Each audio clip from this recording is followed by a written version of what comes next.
So as a teacher, we recognize just how important attention is. If we don't have the student's attention, information doesn't work from their sensory register to their working memory, right? So we have to ask ourselves, what are we going to do as teachers to get and maintain our students' attention in the classroom? And there's any number of different things. Think about the things that you might do. Elementary school teachers, junior high school teachers, high school teachers, equally important. How do we get our students' attention? So I've generated a list on the PowerPoint. You'll see some of them, and you'll have some of your own. It's not an exclusive list here, but some of the things that you can think about is telling the purpose of the lesson. Why is it important? Why are we doing this? A lot of kids want to know. If they can make a connection with it, then you have their attention. Ask them, why will this be important? Make them come up with reasons as to why they need this or how they'll use this. Arouse curiosity. What would happen if? What would you do if? Science classes, that's why we love labs, or biology, science, physics, stuff like that, because we like chemistry. We like doing that stuff because we start mixing things, we start trying to take a look at things, doing a dissection of a frog. It's kind of, I like to know. I want to see what's going to happen. Think about art class. You come in and you see a finished product, and they're talking about how you're going to create a pot, or in the kiln, you're going to do this. It's like, oh, okay, cool. You create that curiosity one, right? Sometimes we can create shock. Now, does it get their attention? Yes. Does it have limited upside? I think probably yes. Okay. I can remember when I was out in Colorado, I had a colleague and we were hiring a new faculty member. And as they often do, they will interview, then they'll teach, and students will get a chance to kind of give feedback on the lesson, et cetera, et cetera.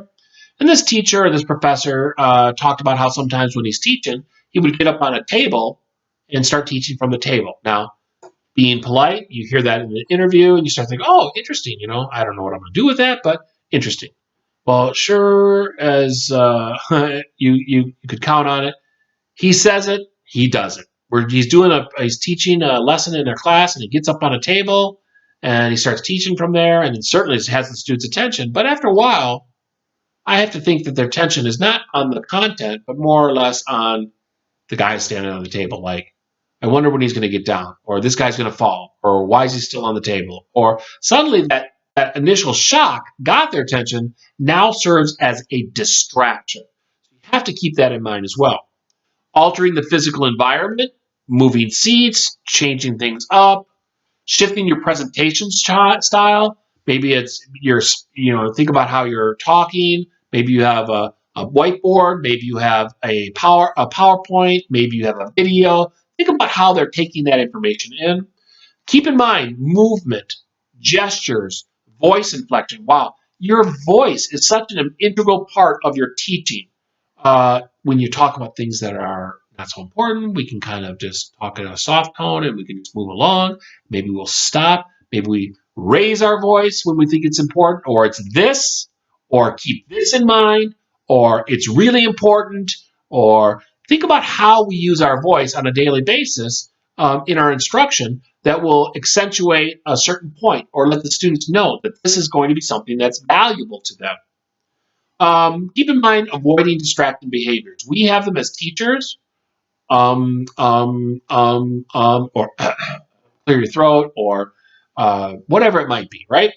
Tapping pencils by students, by the teachers, or whatever. There's any number of distracting behaviors that teachers will demonstrate, students will demonstrate, and they all will keep us from being able to pay attention as a student or as a teacher. Now, the goal is to get stuff to their working memory. Okay, their working memory or short-term memory. And they are a little bit different, working memory, short-term memory. But for this class, for these purposes, let's just call them basically the same thing, right? So they take the stuff in via their senses, and they pay attention to it. Now they process to their working memory, okay? What exactly is one's working memory? It is where we temporarily hold on to information while it's being processed. So what I'd like to do now is I'd like to do a little activity. And if you've got your pen and paper out, you can play along. Okay? What I'm going to do is I'm going to read a series of numbers, and all that I want you to do is write down the series of numbers after I've read them, and then I'll say go ahead. Okay? So play along with me. All right. 2961. Go ahead. 83591. Go ahead.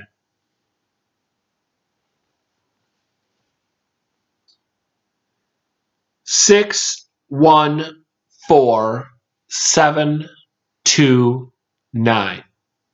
Go ahead.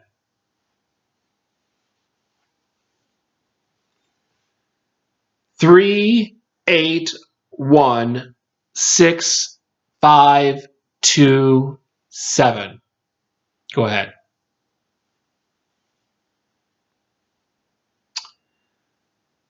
41758362. Go ahead.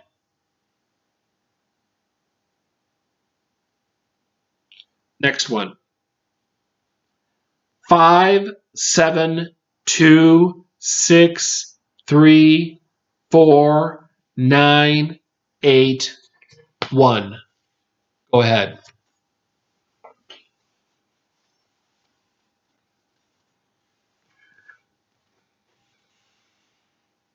So let's see how you did. Okay, let's see. How many of you got the last one correct? 5726349881. If you didn't get that one correct, let's take a look at the second to the last one. See how you did there. 41758362. Okay. So, what did you notice? Okay. How did you try to remember those numbers? Sometimes people will try to remember it by putting numbers together. Some people do any number of things. But having said this, this is when we think about working memory, is where we temporarily hold on to information while it's being processed. Okay. It's basically where thinking occurs most often. Some people refer to it as consciousness. It's where you're actually thinking about stuff and what you're going to do with this stuff and how you're going to use this stuff, right? Now, working memory has a relatively short duration, not as short as sensory register, about 5 to 20 seconds, maybe longer if you practice maintenance rehearsal, which is saying it again and again and again, right? It has a limited capacity, 7 plus or minus 2 items. Anywhere from 5 to 9 items is how often we can kind of remember information before some of that gets kicked out. Now, but what we notice is that information, unless we're doing something with it, maintenance rehearsal, that information kind of drifts away after about anywhere from 5 to 30 seconds, I guess, right? So stop for a second. Anybody that got the last number correct, okay, or the second to the last number correct, put your head up, look right now at the ceiling. Can you tell me what that number is right now? Can you tell me that the last number is 572634981? If you can't, why can't you? You know the answer. The answer is because you stopped thinking about it and you started listening to me talk about working memory and short-term memory.